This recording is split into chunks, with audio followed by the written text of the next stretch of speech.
Hi, Chris. Hello. I was wondering, I want to listen to your album. Yeah. Have you been in bands before this one, and what did they sound like? I haven't really. Not any real proper band. In high school, I was in a band, when I was a teenager with a guy I play with now with Anand. But we were like 16, and it was crappy, whatever 16-year-olds do. It was, a pop kind of rock band. And then after that, I kind of got more into a lot of electronic music and Like? Well, just making. I was making electronic. I got into doing production for hip hop stuff, and just got into the whole being a DJ and turntables. And I heard that first DJ Shadow record probably when I was about 16, and I was like, oh man, that's what I want to do. I want to work with samplers and stuff. So then I pretty much did that, and I made all kinds of music like that, but it wasn't a real band. Yeah, and before the electronics, what did you listen to? What did you play? God, I listened to all kinds of stuff. Pavement, Sonic Youth, and all those kind of bands in the 90s that I was listening to as a teenager, and then I got into The Cure, and I got into the Smiths. I grew up listening to my parents listen to the Beatles, the Rolling Stones. My first concert was Michael Jackson.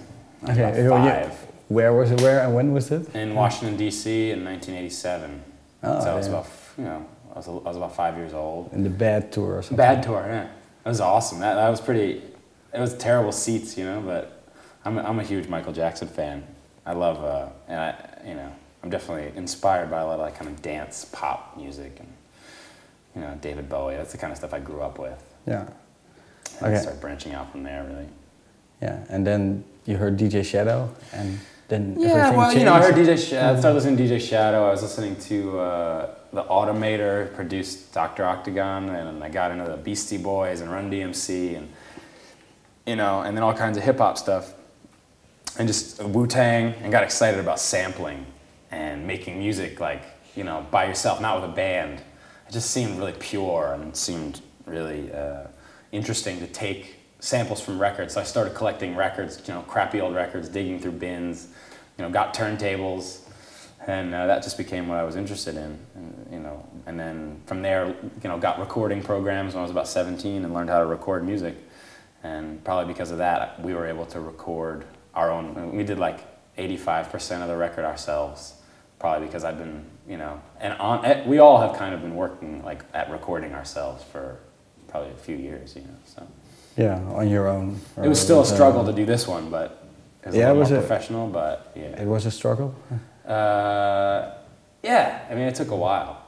It took 4 months, 5 months, and we were all working too, and we didn't have a lot of money, and we didn't have a lot of time, and any money I had, we'd buy more equipment for our home studio, and we spent 5 days in a professional studio, which was great, but wasn't enough time, nearly enough time. Yeah. Okay. You just mentioned all this, hip hop stuff, but your album doesn't sound hip hop at all. Well, yeah. How's it when the four of you got together? Have you really thought about a sound, like a concept or something, or just what came out? Yeah. Well, I think we definitely knew what we didn't want to sound like. Which was? We didn't want to sound like a garage rock, straight ahead, stripped down rock and roll. I didn't want to sound vintage, really, which I guess we kind of do in some ways. But I didn't want to be in a band that sounded like it was a band from the past, And it seems like a lot of people were doing that.